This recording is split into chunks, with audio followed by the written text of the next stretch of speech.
Être gros, hein, ça se décide pas, hein, sinon personne ne le serait. Si vous trouvez quelqu'un qui vous ressemble quelque part, vous vous sentez inclus, quoi. Et j'aimerais que gros ne soit plus un gros mot, en fait, et que ce soit OK comme roux ou porter des lunettes. Voyons-nous simplement comme des humains. Moi, j'aime bien l'expression à force de vouloir rentrer dans le moule, on devient tarte. Oui, et moi surtout, je déborde du moule. Donc, Aujourd'hui, je reçois dans Prends ta place une fille qui a transformé les dictates de la mode en véritable source d'opportunités et d'inspiration. J'ai le plaisir de recevoir aujourd'hui Virginie Grossa. Ma chère Virginie, toi, c'est la mode grande taille, la confiance en toi, le self-love. Mais surtout, une voix qui dérange parfois, et j'ai envie de dire plutôt qui libère. Tu prends de la place, comme tu le revendiques fièrement, avec ta communauté que tu appelles les dodus. Tu démontes la grossophobie du quotidien, tu parles des vêtements qu'on ne trouve pas, des regards lourds, des normes absurdes, et rappelle une chose essentielle, on peut être gros, stylé, heureux et légitime. Tout a commencé à Lyon, pour toi ma chère Virginie, tu es passée par des études de mode, et elle s'est imposée dans un milieu où son corps n'avait soi-disant pas sa place, jusqu'au jour où tout bascule. Grâce à la rencontre d'une artiste. Aujourd'hui, elle est suivie par plus d'1 million de personnes, et fait bouger les lignes, et ses messages résonnent bien au-delà des réseaux. Autant vous dire que moi ça me touche énormément personnellement. Je me suis souvent demandé, est-ce que mon poids, mon surpoids, avec cela j'avais ma place, et aujourd'hui ça peut aussi empoisonner la vie. Virginie, tu démontes tous les préjugés sur ce sujet, et je suis heureux d'accueillir une créatrice de contenu, une militante, une vraie rôle modèle dans le sujet. Bienvenue dans Prends ta place. Virginie, comment ça va? ça va très bien, surtout après cette présentation fantastique. Je te remercie. Bah écoute, tu ne fais qu'inspirer et on n'est qu'au début de cet échange. Virginie, avant qu'on démarre, est-ce que tu connais les règles du jeu? Pas du tout. Alors partons pour les règles du jeu de Prends ta place. 36 cases, 6 thématiques, mais aussi une case joker. Mais comment ça marche? Tu me suis? Prends soin de nous. Avec cette carte, le joueur ou la joueuse revient sur des conseils, des astuces ou moments agréables, une case soutenue par la banque postale. Prends un coup de boost, on revient sur des victoires, des réussites, où l'invité accélère, car on l'a aidé dans son parcours. Prends-en de la graine. L'invité aborde les expériences qui l'ont fait grandir et avancer en explorant les moments marquants de sa vie. Prends un stop, un obstacle, un moment de doute. On revient sur ce qui a bloqué ou freiné son parcours. Prends pas la mouche, un coup de gueule. Des sujets qui grattent ou agacent. C'est la case pour exprimer ses frustrations, ses combats. Te prends pas la tête? Celle-ci, c'est la carte chance, où on partage un moment plus léger et détendu. Prends la main, l'invité prend le contrôle du jeu. C'est lui qui choisit sa carte. Pour terminer la partie, mon invité devra atteindre la case Prends ta place. Bref, ici, personne ne perd, soit tu gagnes, soit tu apprends. Chère Virginie, est-ce que les règles du jeu sont claires? C'est bon, j'ai tout compris. Alors, c'est à toi de tirer le dé, et avant ça, je vais te demander de choisir un pion. Je prends le rouge, ça te dérange pas. Est-ce que vous avez vu les nails de la dame? S'il te plaît, montre ça à la communauté.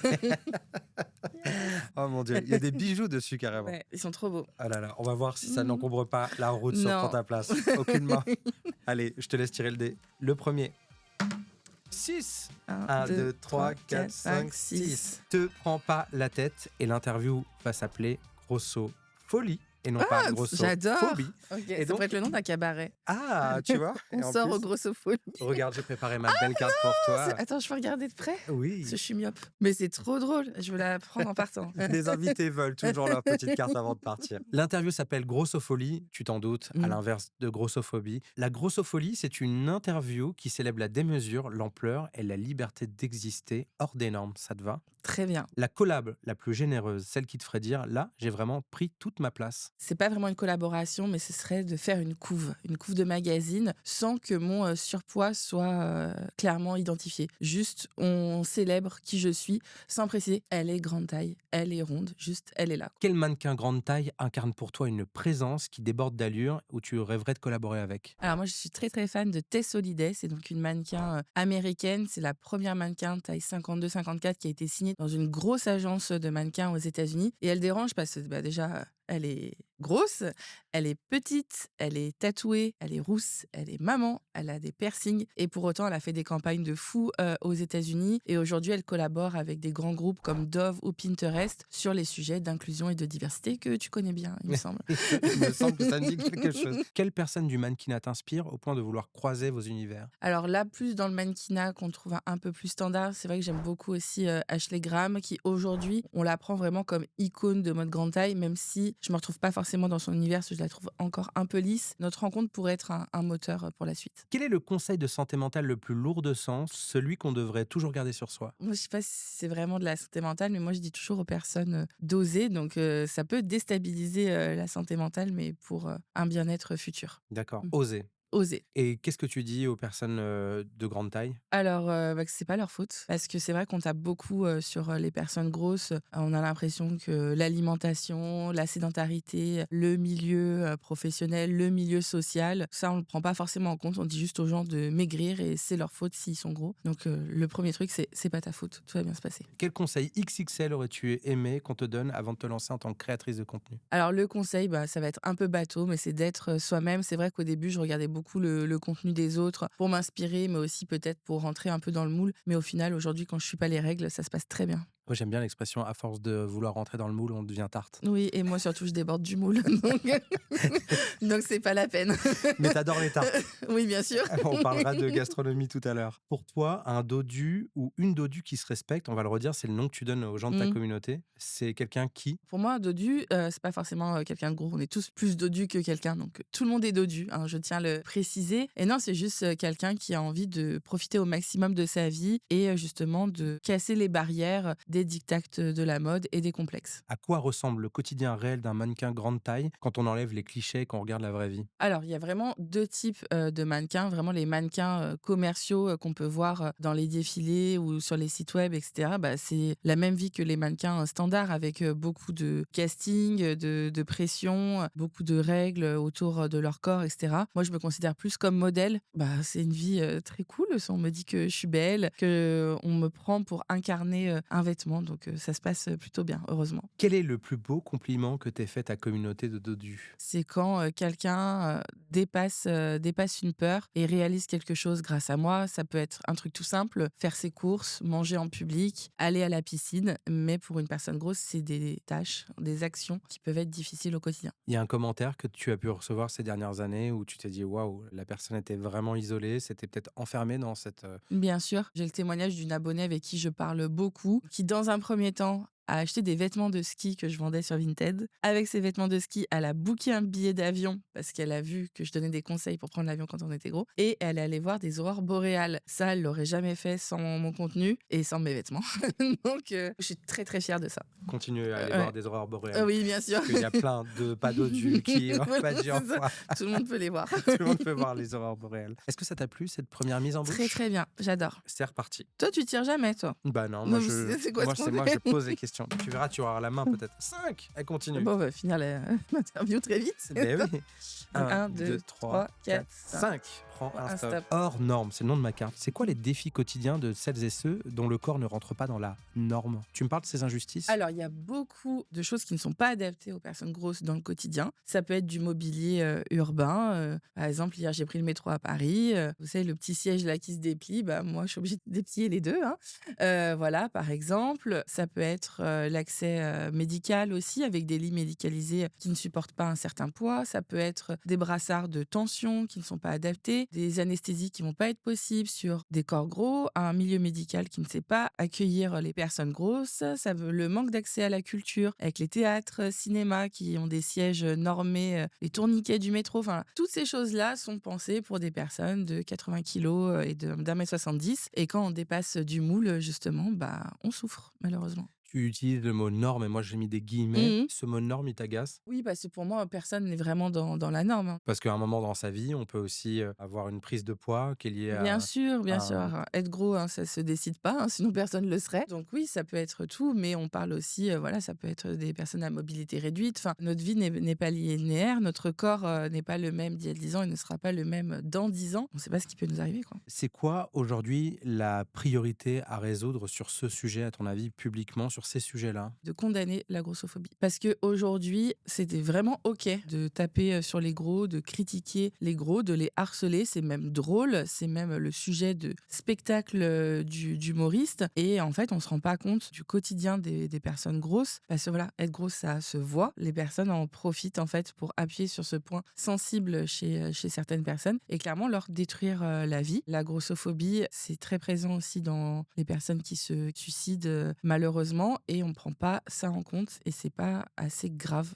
pour moi. Et considéré. Mais bien sûr. Tu pourrais me raconter la dernière fois que tu as vécu peut-être une discrimination sur le sujet? Alors c'était très récent. Je faisais un tournage à une créatrice de contenu lyonnaise. On était 4. Donc pour être à l'aise, elle a choisi sur l'application VTC une berline en pensant que ça allait être une voiture plus grosse. Et on a une voiture de sport qui est arrivée. Pour moi, c'est ma kryptonite, hein, les voitures de sport. Moi, je préfère les gros SUV. Donc je me suis assise devant pour que ce soit mieux. Et dès que j'étais assise, évidemment, on ne parle pas à moi en direct, on parle aux personnes derrière parce que je suis totalement déshumanisée. Et on a dit donc à l'autre créatrice de contenu, moi d'habitude, les phénomènes comme ta pote, je ne les prends pas dans ma voiture Wow. parce que elle va m'abîmer ma voiture. Moi, j'étais ultra mal assise, je touchais le plafond, je pouvais pas fermer ma ceinture, mes genoux étaient dans le tableau de bord. Ce monsieur a clairement dit Bon, normalement, je t'aurais pas pris parce que tu as cassé les suspensions de ma voiture. Comment tu as réagi? Donc voilà, déjà, je me suis tournée vers lui, lui parler à mon ami qui est derrière, donc en mode, je suis là quand même. Je dis, mais mon corps pose un problème?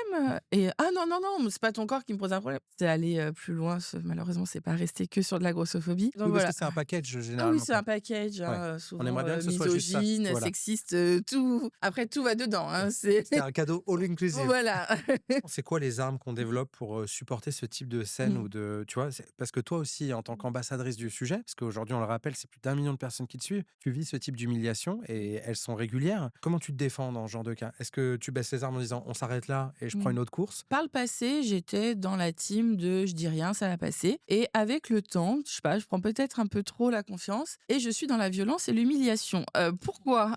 Parce que aujourd'hui, quand on reçoit un mauvais commentaire sur les réseaux sociaux, on va bloquer la personne et supprimer. Quand on fait un front contre front avec une personne de 150 kilos et d'1,80 m, on s'en souvient. Il se passe quelque chose. Voilà, donc c'est pas bien ce que je dis peut-être, mais j'en ai marre en fait que les gros soient toujours des victimes. Donc toi, t'entretiens un rapport de force quand même. Voilà, Ne pas se laisser faire. voilà, le rapport de force, la violence, Mais au moins les yeux dans verbal, les hein, yeux. on précise. Oui, verbal.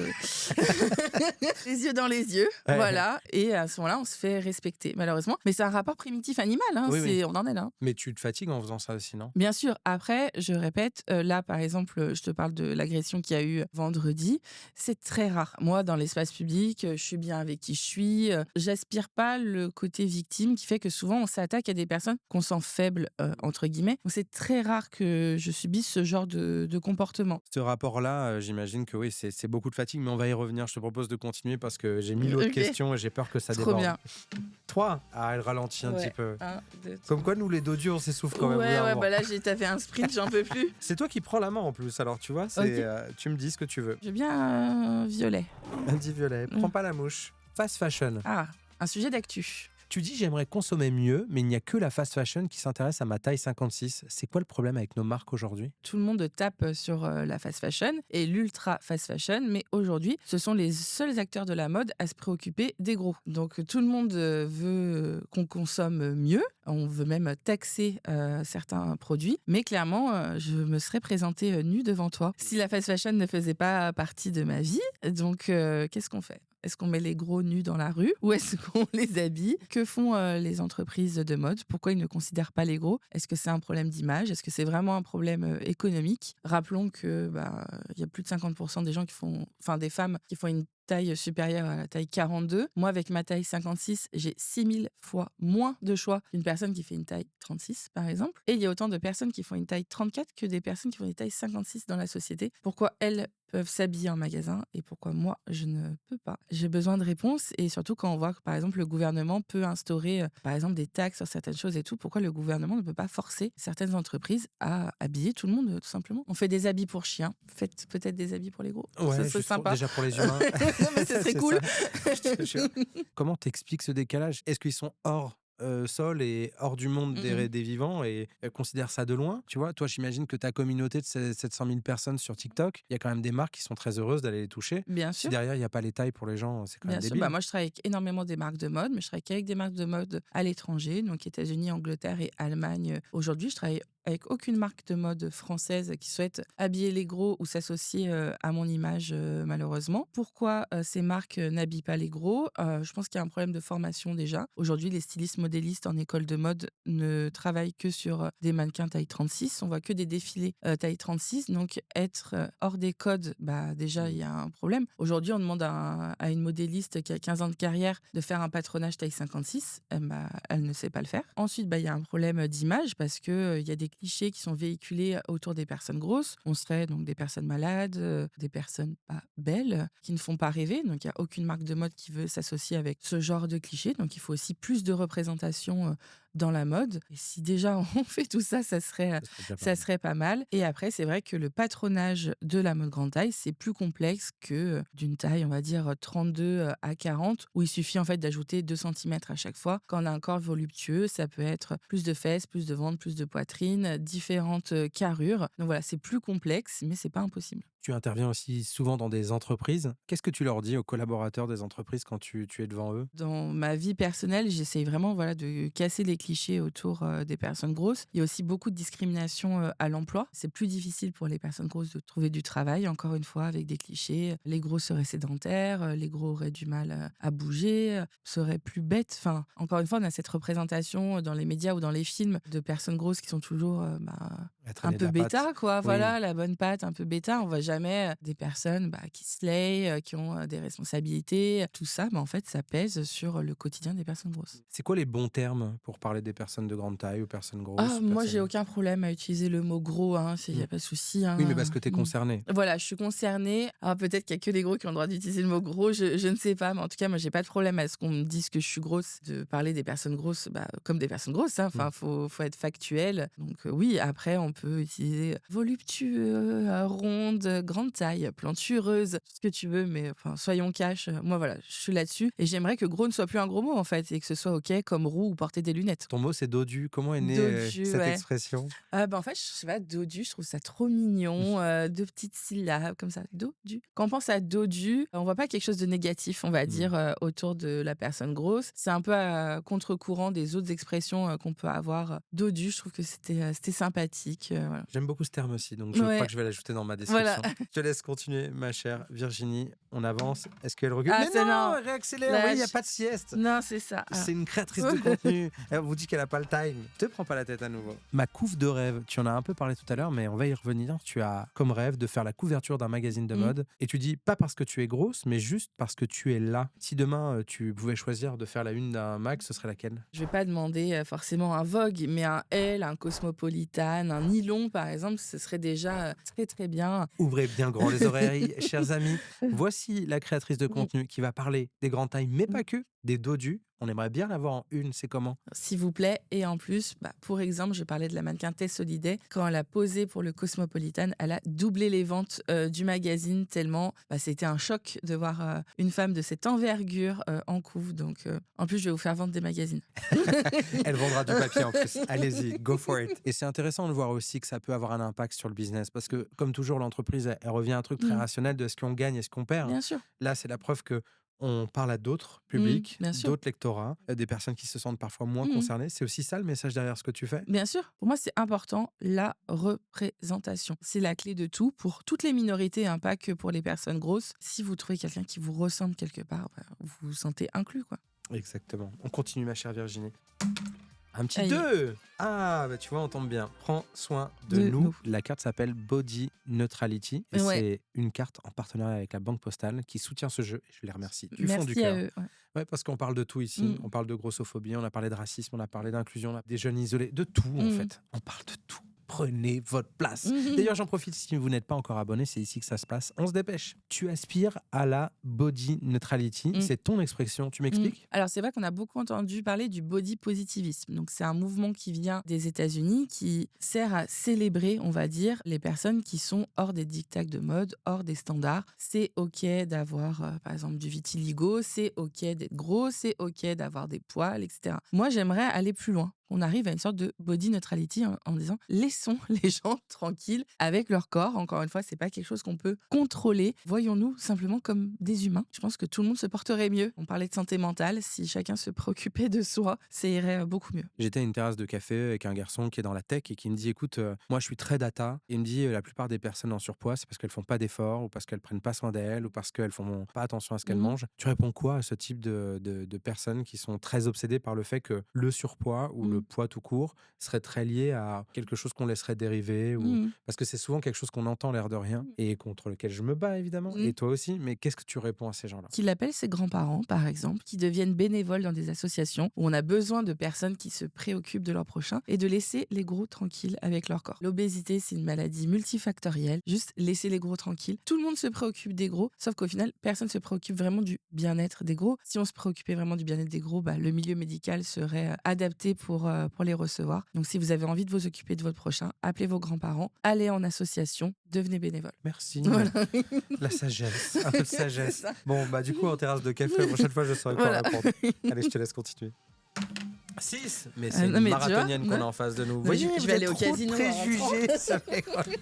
Vous avez trop de préjugés sur nous, les gros.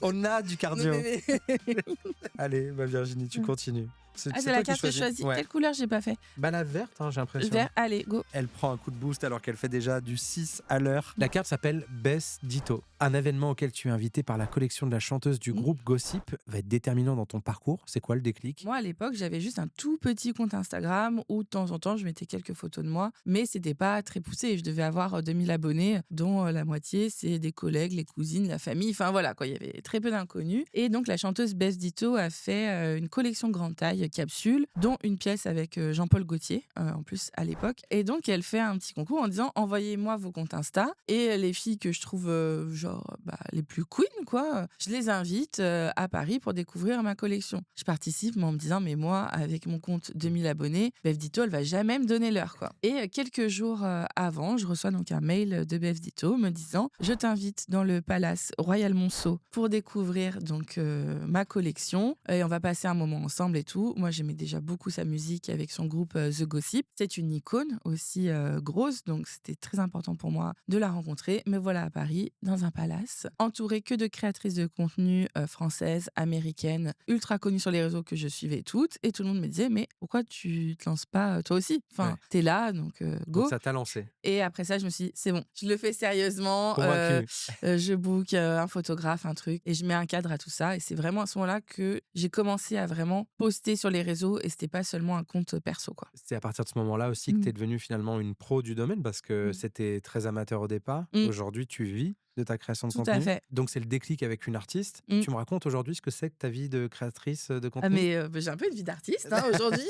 Donc non mais oui, ma vie est dingue, il y a aucune journée qui se ressemble. Alors des fois, je fais de la création de contenu et du montage en pyjama chez moi, ça m'arrive aussi, mais j'assiste à des belles cérémonies, je collabore avec des marques de dingue, je suis aussi invitée à des défilés, je fais aussi du mannequinat grande taille par exemple en Angleterre. C'est fou et je suis aussi invitée dans des très bons restaurants gastronomiques, parce que je parle aussi de ça sur mes réseaux sociaux, donc pour rien au monde, je retourne à ma vie d'avant. Ça donne envie et j'espère aussi que ça encourage toutes celles ou tous ceux Bien qui sûr. disent je rentre pas dans le fameux format. Alors vraiment, il y a bien un domaine, c'est les réseaux sociaux, où si vous avez une particularité, si vous êtes unique, si vous travaillez ça, valorisez ça, ce sera vraiment un atout dans votre vie. Parce qu'en soi, quand vous regardez les créateurs de contenu, ils ont tous un truc particulier. Les gens standards et lisses, ils percent pas sur les réseaux. Faire de cette singularité une force, le montrer, arrêter Tout de le à fait. cacher. Allez, je te laisse continuer.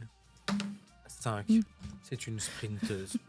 Carte dangereuse. Pas la mouche avec une carte qui s'appelle fausse inclusivité. C'est quoi ton regard face à ces marques qui prenaient le body positivisme sans l'assumer complètement et qui maintenant semblent ne même plus en parler ou s'en détacher? Tout à fait. Est-ce qu'on peut en vouloir aux marques? Je ne sais pas, mais pour moi, ça a été transformé en argument marketing. Et ça a même été une tendance un peu sur les réseaux, je ne sais pas si tu te souviens. Et évidemment, les marques se sont mises dessus. Donc, on avait donc des mannequins grande taille en défilé, mais pas leur taille en rayon quand on veut les acheter. Et c'est devenu une tendance. Et aujourd'hui, on est passé sur autre chose, sur la clean girl, l'héroïne chic. Et malheureusement, il y a moins de 0,3% de mannequins grande taille aujourd'hui dans les défilés. Les marques qui avaient fait des extensions de taille, on ne les retrouve plus, on les retrouve sur Internet. Donc malheureusement, la vague est passée. Je suis un peu has-been, on va dire, là-dessus, mais la mode, c'est un renouvellement. Donc peut-être que ça reviendra un jour. Ça reviendra à un éternel recommencement et on est là. On peut pas nier nos existences. Ah non, mais n'est-ce pas? j'attends que ça revienne. Mais dépêchez-vous, s'il vous plaît. S'il vous plaît. Dépêchez-vous. Alors, c'est reparti pour Mais les j'ai derniers pas envie de mètres. finir tout de suite, Moi moi. non plus, mais écoute, on va traîner un peu. 2. C'est bien deux? Oui, c'est Allez. parfait. Quelle carte tu veux puisque tu as le choix à nouveau? La carte bleue de La la carte banque bleue. postale. Prends soin de nous par la Banque Postale qui soutient ce jeu. La carte s'appelle Mini-toi. Quel conseil donnerais-tu à la petite Virginie de l'époque? De ne pas me comparer aux autres, d'être moi. C'est vrai que quand on est petit, c'est encore plus difficile. Moi, j'ai eu la chance de naître dans une famille où on est tous hors normes. J'avais pas de point de comparaison comme dans d'autres familles où quand on arrive et qu'on est le seul gros, on se fait un peu taper dessus. Mais vraiment d'être moi à l'école, de transformer ça comme une force, comme ce que je fais aujourd'hui. En fait, de pas attendre d'avoir 30 ans et plus pour me mettre sur les réseaux, pour affirmer qui je suis, mais le faire le plus tôt possible. Et ceux qui vivent du harcèlement aujourd'hui, que ce soit à l'école ou plus jeune, c'est quoi tes premiers mots? Mes premiers mots, c'est ça va aller et surtout, ce n'est pas de ta faute. Ça, c'est très important. Et leur dire que voilà, s'il y a des choses qui sont négatives autour d'eux, dans la mesure du possible, couper les liens avec ça et surtout parler aux personnes qui sont autour d'eux et de bien s'entourer. De leur demander de l'aide, Bien de sûr. venir en soutien. Mm. Je finis par cette question parce qu'on est tout proche de la fin. Tu dis au départ sur Instagram, je faisais la belle et puis peu à peu, je me suis rendu compte de la portée politique de ce Bien que je sûr. faisais. À la base, moi, sur Instagram, je faisais comme toutes les autres créatrices de contenu. Par exemple, je partageais des photos de vacances en maillot de bain. Et en fait, quand moi, je poste, on dit «Oh, waouh, t'es courageuse, bravo. Moi aussi, j'aimerais pouvoir avoir confiance en moi comme toi. Mais en fait, je fais le même contenu que tout le monde. Aujourd'hui, quand t'es grosse, poser une photo en maillot de bain sur Instagram, c'est quelque chose de militant. Parce que c'est du jamais vu. Autant de cellulite avec autant de charisme. Tout est hors norme. Mais oui, plus on a de cellulite, plus on est charismatique. Et c'est devenu un message, un combat du quotidien. Quand mes fesses restaient coincées dans une chaise, ça me faisait rire. Mais en fait, c'est pas drôle. Il y a un vrai problème de société derrière. Et j'essaye aujourd'hui de combiner l'activité des réseaux sociaux et le combat militant. Chère Virginie, on est quasiment arrivé. Vas-tu prendre ta place? C'est tout le sujet. Vas-y, lance le dé, on va voir. 6. Encore Je te une laisse fois. accélérer pour les derniers trucs. 1, 2, 3, 4, 5, 6. Elle veut rester. Elle est arrivée au bout, elle a pris sa place. C'est ça. Ma chère Virginie, c'est ma dernière question. Est-ce qu'aujourd'hui, tu estimes avoir pris ta place? Je vais même aller plus loin. Je prends même beaucoup de place. En tant que personne grosse, on veut toujours disparaître. Ne pas déranger.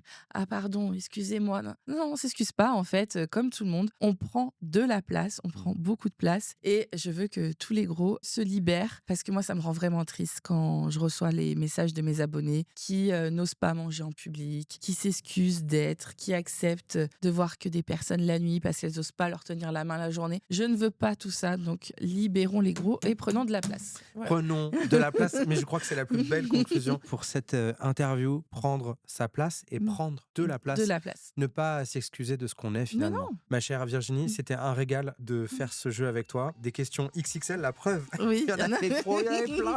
Mais c'est parce que moi aussi, je suis gourmand d'échanger avec des gens qui ont tes combats, qui portent ça avec autant de conviction que toi. Pour tous ceux qui nous ont suivis, vous pouvez nous rejoindre sur le format podcast, sur le format YouTube, sur le format de votre choix en fait, sur Instagram, sur les comptes aussi de la grande et belle Virginie Grossa. On vous kiffe, on est ensemble et surtout n'oubliez pas, prenez de la place, ça fait du bien.